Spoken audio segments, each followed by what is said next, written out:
गुरुदेव बिरहा के दशा बड़ी बिगड़ गई बा बड़ी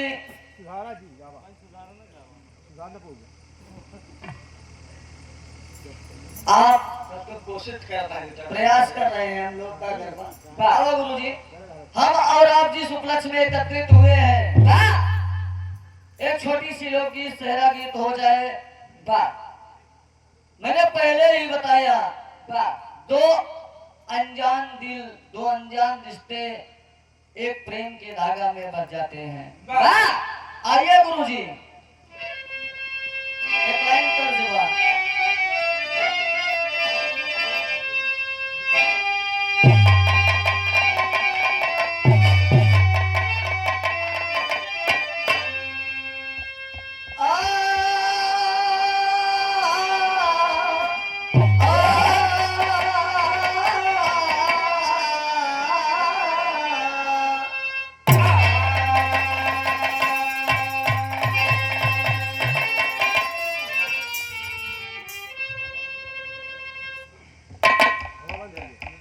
हेलो, आओ काम करो।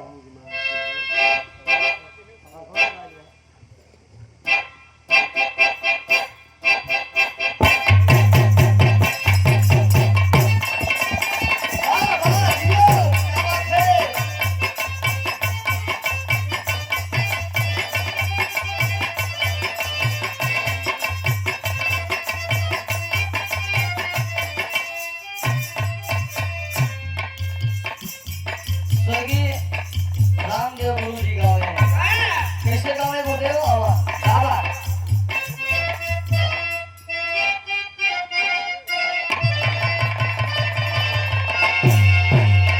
अरे झूलनी पे उड़ानी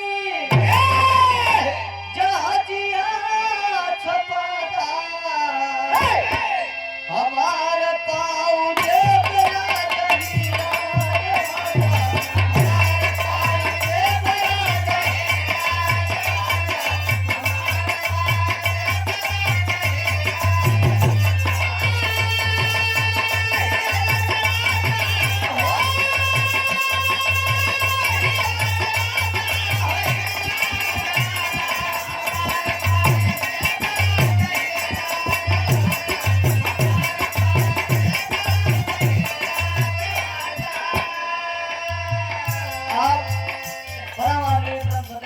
गार्जियन जो दुल्हन है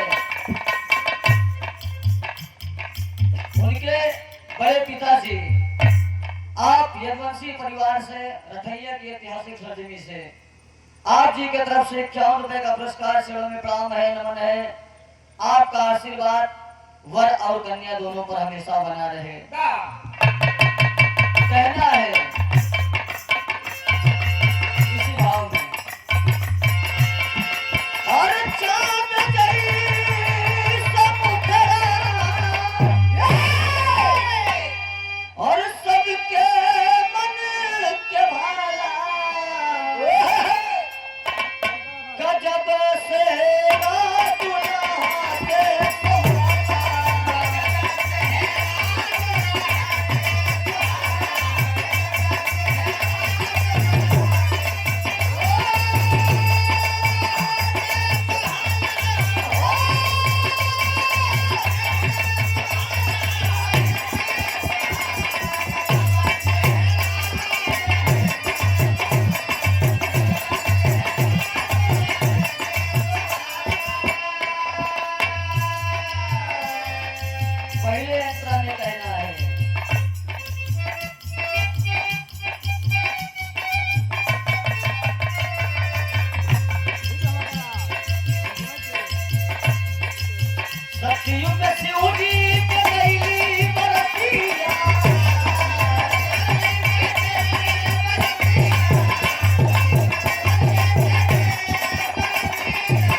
सदस्य हृदय के गार्जियन बड़े भाई मुलायम यादव, फौजी जवान रसैया दलीपुर की ऐतिहासिक सरजमी प्रतापगढ़ से भैया जी की तरफ से 51 रुपए का पुरस्कार स्वर्ण प्राप्त है। फौजी शब्द और शहीद शब्द बड़ा छोटा हुआ करता है, लेकिन उस परिवार से पूछिए जिस परिवार में एक फौजी शहीद हो जाता है, किसी की गोद उजड़ जाती है, किसी का मांग उजड़ जाता है, किसी की कलाई सोनी हो जाती है। कहना है गुरुजी सत्ययुग में शिव जी के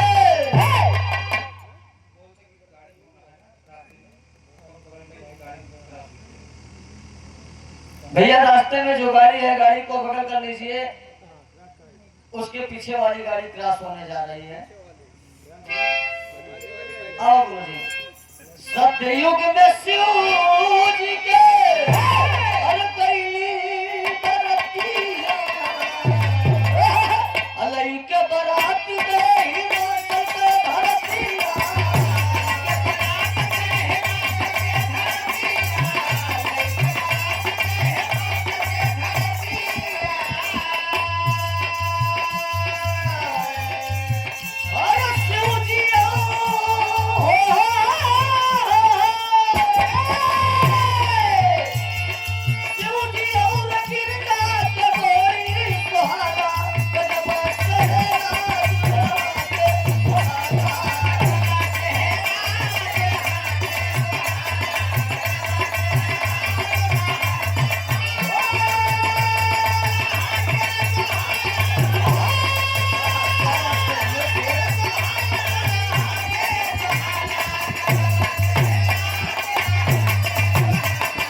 के बरात कैलाश पर्वत से सज करके हिमाचल के द्वार गए थे और भगवान भोलेनाथ और माई पार्वती की जोड़ी बड़ी सुंदर रहे। कथा तो बहुत है, भगवान भोलेनाथ का रूप बड़ा निराला रहा भैया। हमारे दादा गाँव जमतिया भारी भोला से भाई, लेकिन क्या करवा गुरुदेव अगले बंद में कहना बात त्रेता में केकर बरात गई रहा।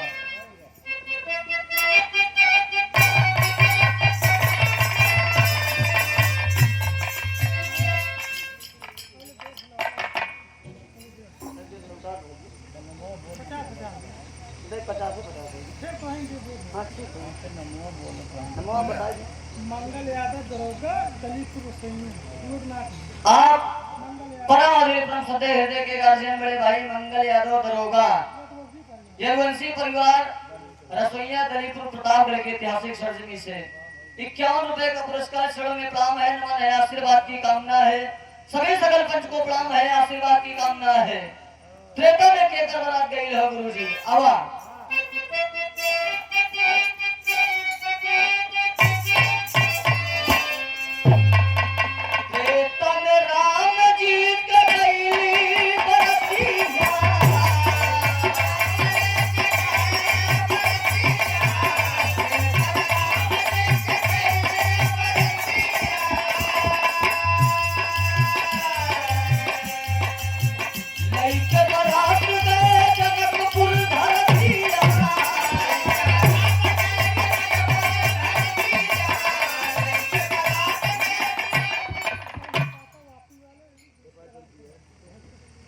ए भैया घराती बेचारे बड़ा संभारे हैं।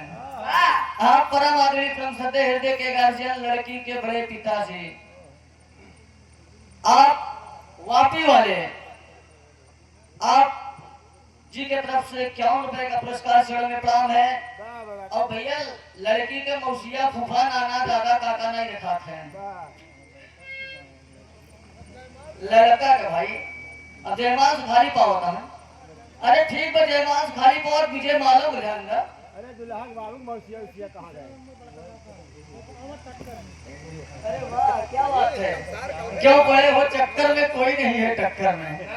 ये लड़की के तीसरे वाले बड़े पिताजी आप जी के तरफ से 51 रुपए का पुरस्कार चरणों में प्रणाम है। लेकिन एक चीज ध्यान दिया गुरु जी, जब लगी जिगर पे चोट तब निकली लंबी लंबी नोट। टेंशन ना ला। चुनाव फाइल ही में जरा खत्म है। आप परम अग्रिम सत्य हृदय के गार्जियन लड़की कन्या के मामा जी। मामा नहीं जाएगा। ए भैया, मामा के मतलब माई के डबल प्यार मामे में होता। मामा जितना प्यार मतारी एक लड़का से करत हिन ओसी कई गुना ज्यादा होकर दुगना प्यार लड़की से मामा होकर करत हिन। कैस के जान लड़की है लड़के बियाह पड़ा था नेवता पहले कहां जाना था? कहां जाता? ननियौरे जाता पहले। ये सब जानता। आप जी की तरफ से 101 रुपए का पुरस्कार जोड़ने प्रणाम है, नमन है। ये लड़की के छोटा भाई हिमांशु यादव जी यदुवंशी परिवार से।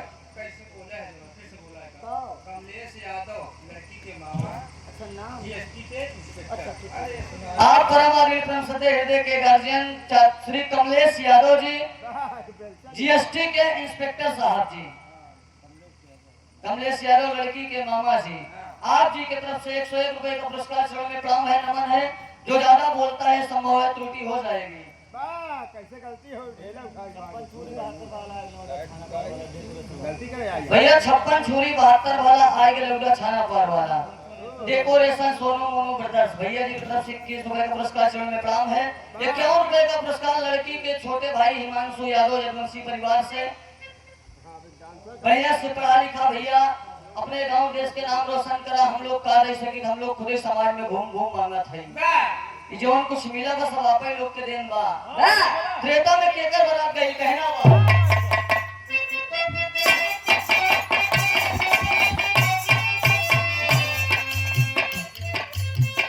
त्रेता में राम जी के गई बरतिया।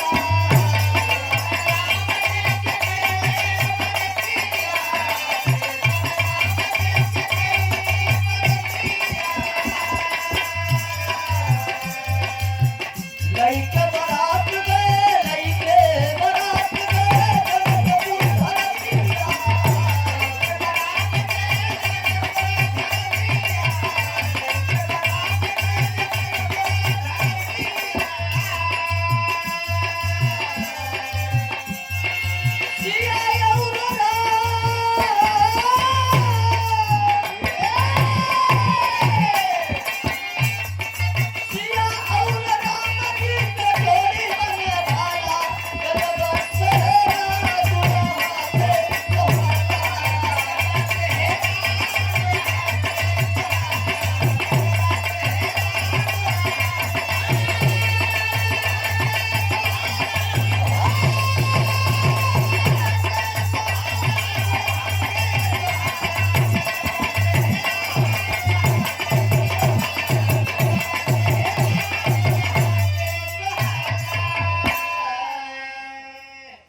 अरे बाबू, त्रेता में राम जी के गईली व्रतिया, लई के बारात गए राजा जनक के धर दिया, जनकपुर धर दिया।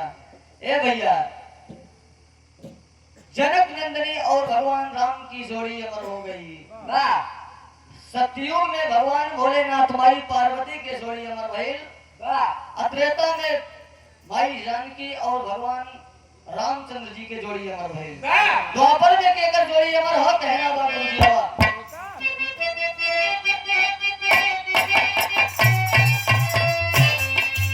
हमार गाना अंतिम होए वाला बाबा बराती वाले न दुल्हा के कोनो परिवार में खाना नहीं होगा कहना बा आवा।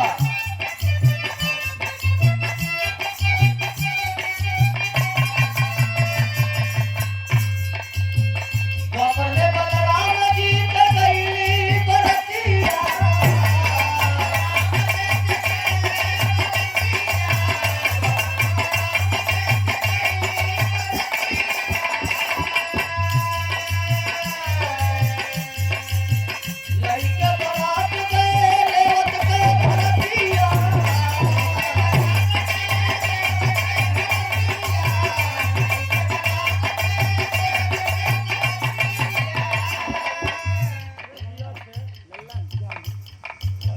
आप परम आदरणीय परम श्रद्धेय हृदय के गार्जियन हमारे कार्यक्रम आयोजक के दादाजी लल्लन यादव जामहे की ऐतिहासिक सरजमी से बहुत सारा माया पुरस्कार चरण में प्रणाम है। एक जान ला जब हम गए तो कहीं बच्चा बिरहा सुने ऊपर जरूर हमके ठीक बा आए जरूर, लेकिन बाबूजी जाना था बाराती बिरहा बिरहा ही होता कहना है गुरुजी आवा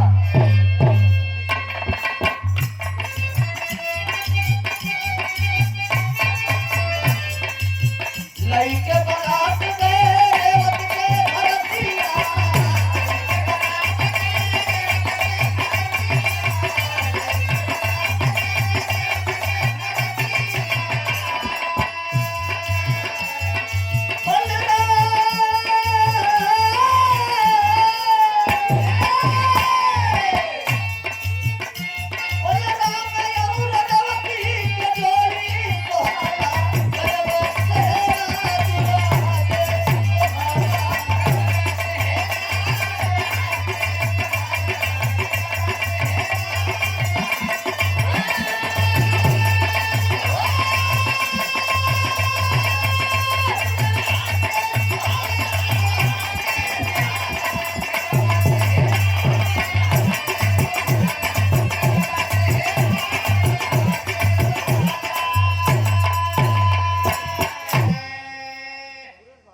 लड़की के दादा सुरेश बहादुर यादव जी आप जी के तरफ से 51 रुपए का पुरस्कार चरणों में प्रणाम है। और लड़की के बड़े दादा जयनाथ यादव जी आप जी के तरफ से 51 रुपए का पुरस्कार चरणों में प्रणाम है। नमन है सभी सकल पंच को एक स्वर में नमन है। कहना है गुरु जी लड़के के दादा क्या करवा आवा गुरु जी अरे बाबू द्वापर में बलराम जी की बारात गई राजा रेवत के घर और बलराम का विवाह रेवती से हुआ। अगले बंद में कहना वह कलयुग में केकर बारात कहाँ आई रहा।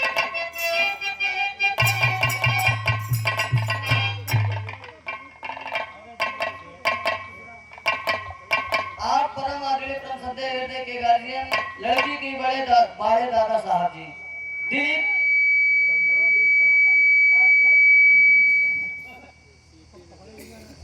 लड़की के पिताजी दिलीप कुमार यादव ए भैया हेलो लड़की के पिताजी आप परम आदरणीय परम श्रद्धेय हृदय के गार्जियन दिलीप यादव जी 16 चक्कर ड्राइवर तब तो थाम है ना है लड़की वाले घबरा ना कहना वो गुरु जी आवा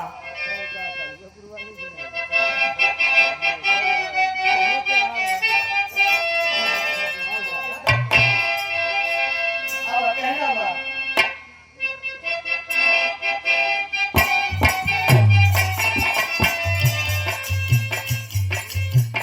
कलयुग में राजेश जी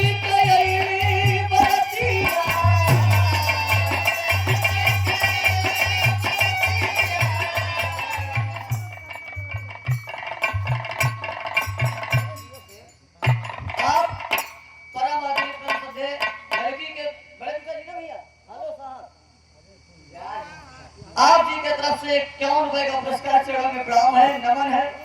आशीर्वाद की कामना है। कहा था क्यों पड़े हो चक्कर में कोई नहीं है टक्कर में टक्कर के ड्राइवर साहब बहुत सारा हमारे पुरस्कार चरणों में प्रणाम है। कहना प्रभु जी आवा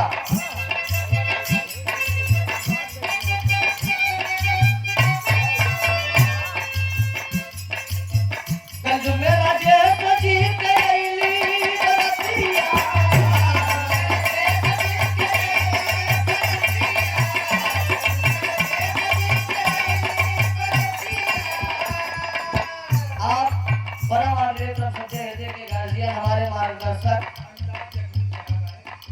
हमारे मार्गदर्शक हमारे बड़े भाई अमिताभ यादव जखमी साहब जी बिरहा जगत के बड़े सुंदर कलाकार तराठी की ऐतिहासिक सरजमी से एक बार गुरुदेव से मुलाकात भैया है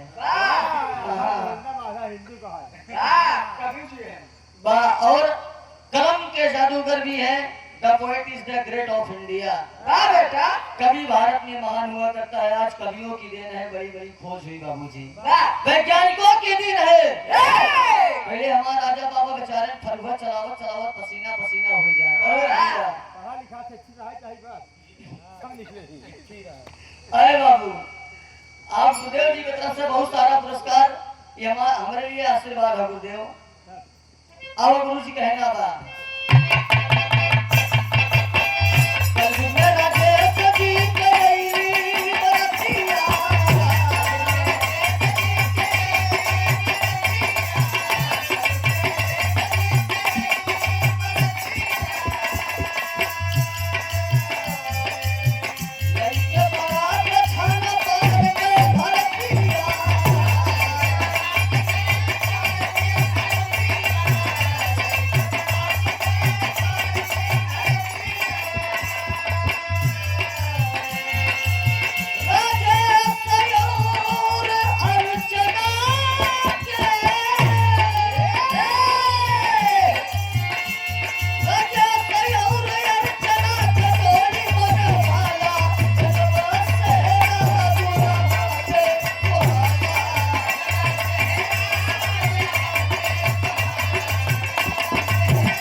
ए भैया, आप परम आदरणीय तरफ सदे हृदय के गार्जियन चाचा श्री मनोज यादव जी ये कहा था कि भैया एक ही दादा वाली गाई दा दादा निरंकारी में गावे गुरु जी। अरे राम नया नवाम बस गए। अरे वाह हाय मोर